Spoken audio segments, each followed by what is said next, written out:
बोलिए श्रीमद् भागवत महापुराण की जय। अच्छा, हम रोज कहते हैं, एक बार प्रेम से कह दो राधे राधे। इसका आज आपको वास्तविक अर्थ समझा देते हैं।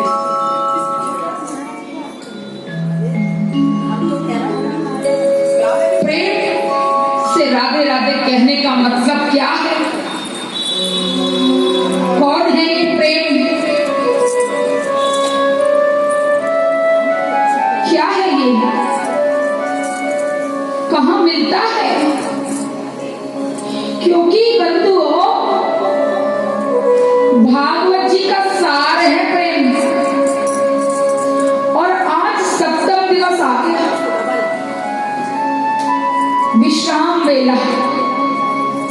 पता नहीं चला 6 दिन कब भगवान के प्रेम में व्यतीत हो। बड़े भाव से आप लोगों ने कथा सुनी, झूमे, नाचे, गाए और आंखों में अश्रुधारा ले लेकर भावों में बहे। ये प्रेम है क्या बंधुओं? जब मन के विकार मिट जाए और भगवान का प्राकट्य हृदय में हो जाए तो वहां प्रेम उत्पन्न हो जाए। आप सभी भोले भक्त निश्चित ही श्री हरि से प्रेम करते हैं, वरना अपने घर के जरूरी कामों को छोड़ छोड़कर भागवत में धन तन मन सब लगाना पड़ता है। यहाँ आते क्यों? सच पूछो तो संसार प्रेम का ही भूखा है। अरे मनुष्यों की तो बात छोड़ दो, गैया को 2 दिन रोटी खवाओ, तीसरे दिन आके आपके दरवाजे पे रंभाएगी। कुत्ते को 2 रोटी डाल दो, दूसरे दिन आके आपके दरवाजे पे बैठ जाएगा, जैसे जैसे मेरा ही घर है। ये अधिकार कौन देता है? अधिकार प्रेम देता है। और जब प्रेम प्रकट होता है ना, ईश्वर प्रकट हो जाते हैं। ईश्वर कहां मिलेंगे? मैं आज तुम्हें बता देती हूं। ईश्वर जब मिलेंगे तो किसी प्रेमी हृदय में मिलेंगे। और ये प्रेम कोई छोटा विषय नहीं है। लोग बहुत कहते हैं, अच्छा मैं खुल के बोलती हूं क्योंकि बात मतलब है अर्थ से। इश्क कहो, लव कहो, मोहब्बत कहो, मतलब तो एक है। और आजकल इस इश्क मोहब्बत का बड़ा बुखार है सर। फेसबुक, व्हाट्सएप, और मैं देख रही हूँ छोटे बच्चों में नहीं है, गुरुजी के पास आप भी सब कुछ रहती है। बड़े बड़े विवाहित जोड़ों में भी ये सब बीमारी फैली हुई है। क्यों ना हो, ये मत प्रेम का सदा भूखा है। पर प्रेम कहते किसे है, जरा ये तो समझ लो। जिस दिन प्रेम को समझ जाओगे उस दिन बंधुओं, सबसे पहले क्या होगा? आपको संसार में किसी से भी शिकायत नहीं रहेगी। यदि संसार से किसी भी व्यक्ति से नाराजगी है, बार बार 7 दिन से मैं एक ही बात कह रही हूं। और पहले दिन मैंने बता दिया था कि भागवत जी आपको एक आईना दे रही है। चाहे नाचो मत नाचो, ढोल नगाड़े बजवाओ चाहे मत बजवाओ, क्योंकि देखो ये तो आज हो गए, लाइट हो गई, ढोलक हो गए, आनंद प्राप्त कराने के लिए।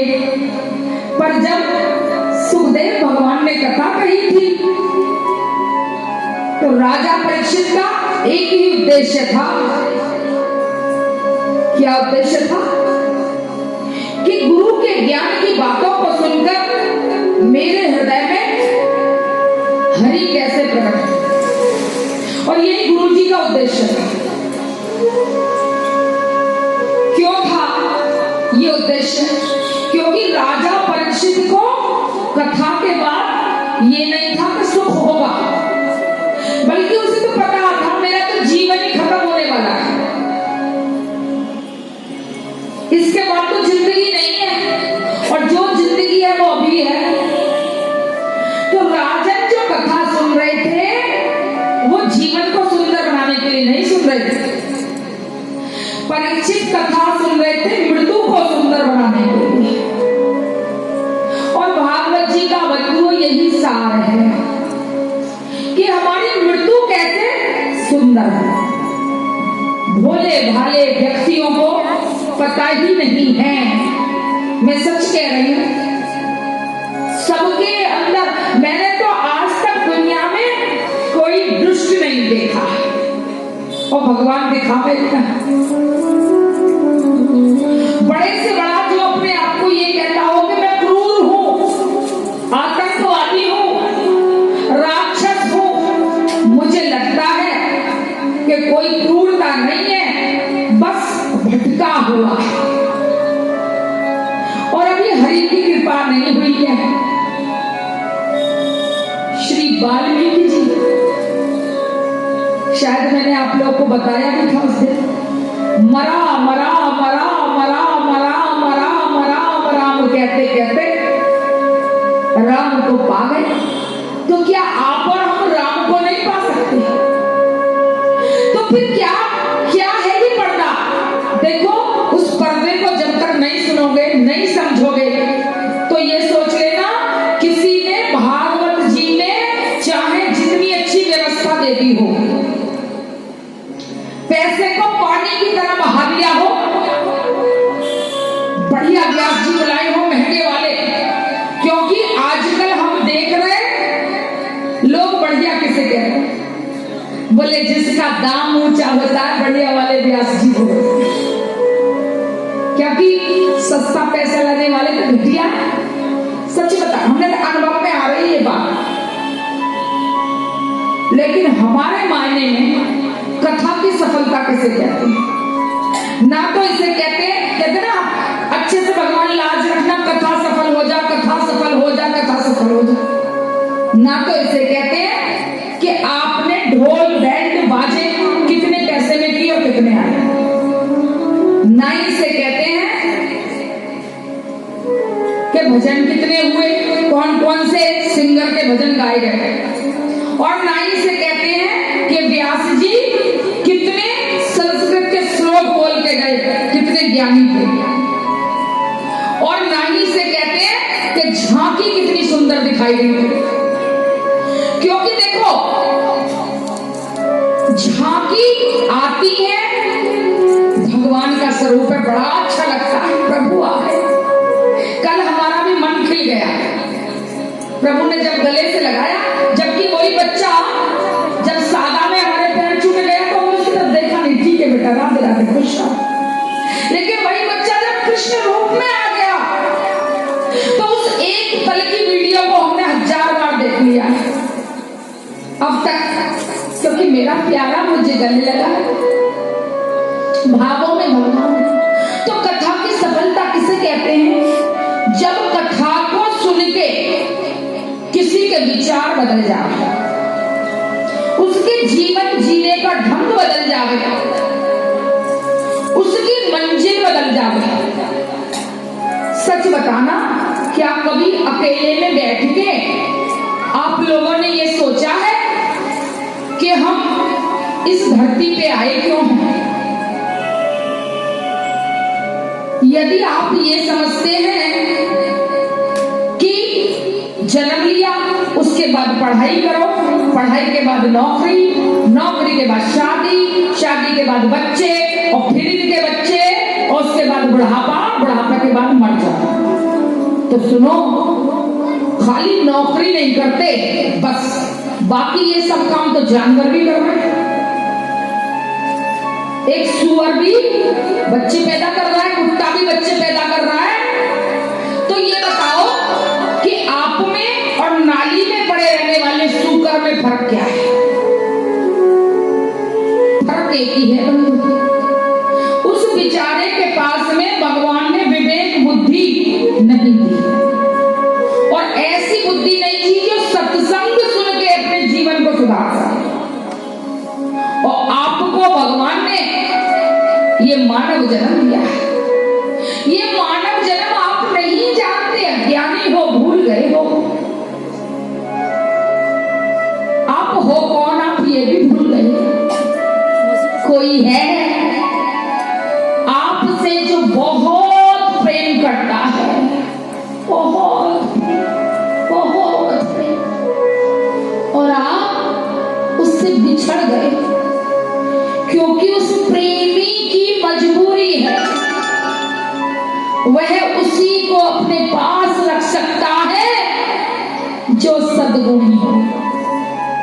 अगर अवगुण आए तो वो तड़पेगा, लेकिन पास नहीं बुला सकेगा, मजबूरी है। कब तक पास नहीं बुला सकेगा? जब तक आपके अंदर गुण ना आ जाए। ये आंखों के आंसू देख रहे हो, क्यों निकल रहे हैं? कोई ग्लिसरीन लगा के नहीं आई हूं मैं, ना ही कोई दुख दर्द की कहानी सुना रही हूं। फिर भी ये आंसू क्यों टपक पड़े? क्योंकि बात कही उस प्रेमी की, और वो प्रेमी रो रहा है,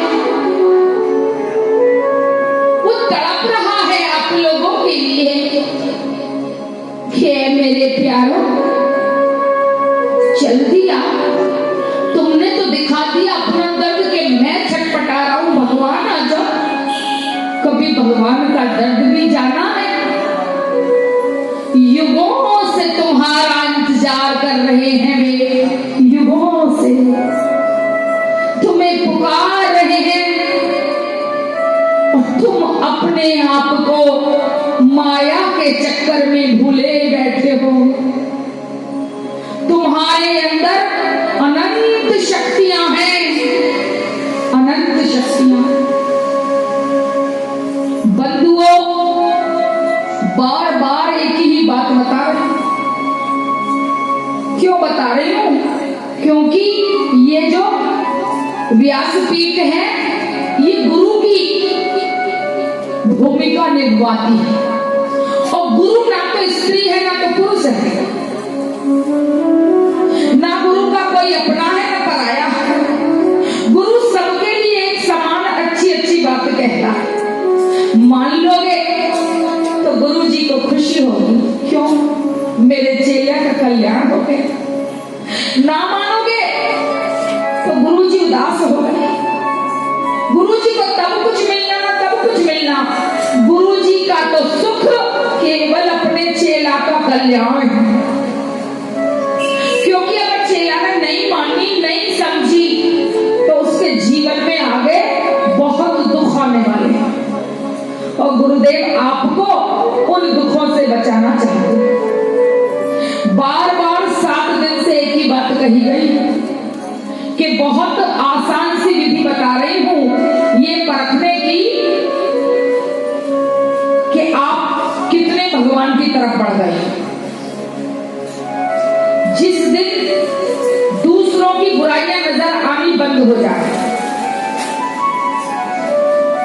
देखो भगवान में और हम में सबसे बड़ा फर्क एक ही बात का है, वैसे तो अनेक है, कि यदि किसी में एक गुण हो और 1000 बुराई हो तो भगवान की निगाह उन गुणों पे जाती है। मेरा बच्चा अच्छा है, इसे दे दे, इसको सुधारो, इसको सत्संग सुनवाओ, बाकी बुराइयों को निकलवा दो। लेकिन मनुष्य 1000 अच्छे कर्मों को भुलाकर एक बुराई को पकड़ के बैठ जाता है। और बंधुओं, ये भागवत भगत के लक्षण नहीं, क्योंकि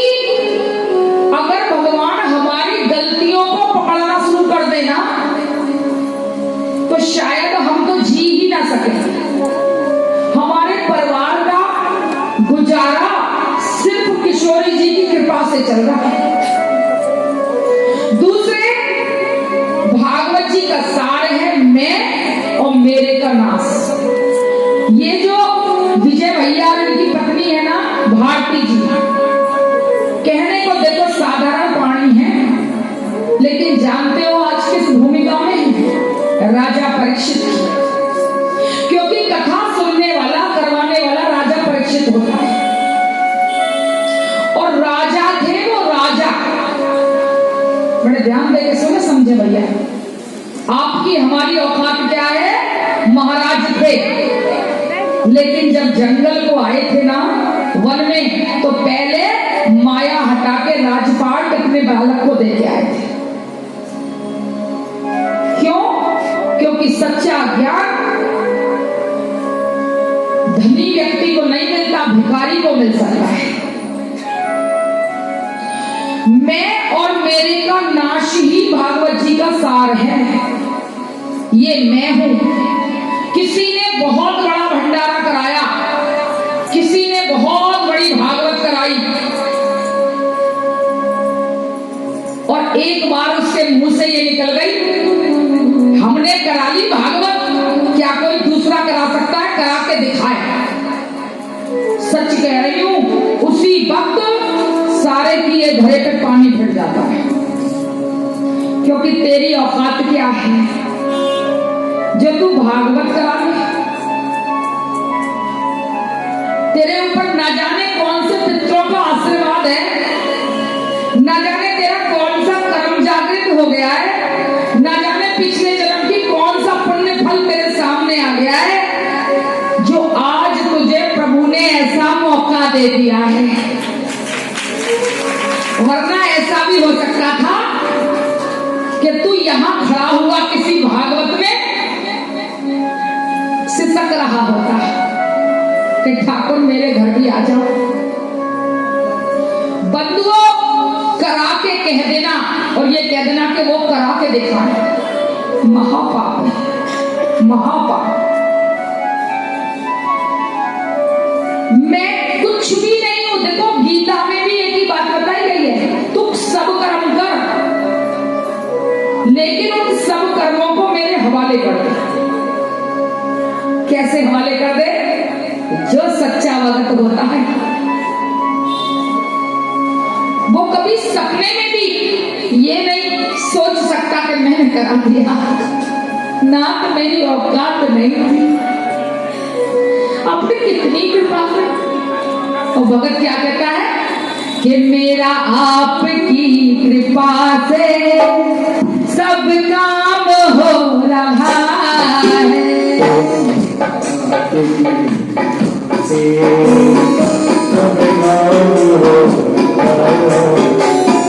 मेरा आपकी कृपा से मुझे हर कदम कदम पर तूने दिया सहारा। मुझे हर कदम कदम पर तूने दिया सहारा। मेरी जिंदगी बदल दी तूने करके एक इशारा। मेरी जिंदगी बदल दी तूने करके एक इशारा। एहसान पे तेरा अब, एहसान पे तेरा अब एहसान हो रहा है।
बोलिए श्रीमद् भागवत महापुराण की जय। आज रुक्मणी जी दुल्हन बनी और साल भर भीतर ही श्री कृष्ण गोविंद हरे मुरारे, हे नाथ नारायण वासुदेव।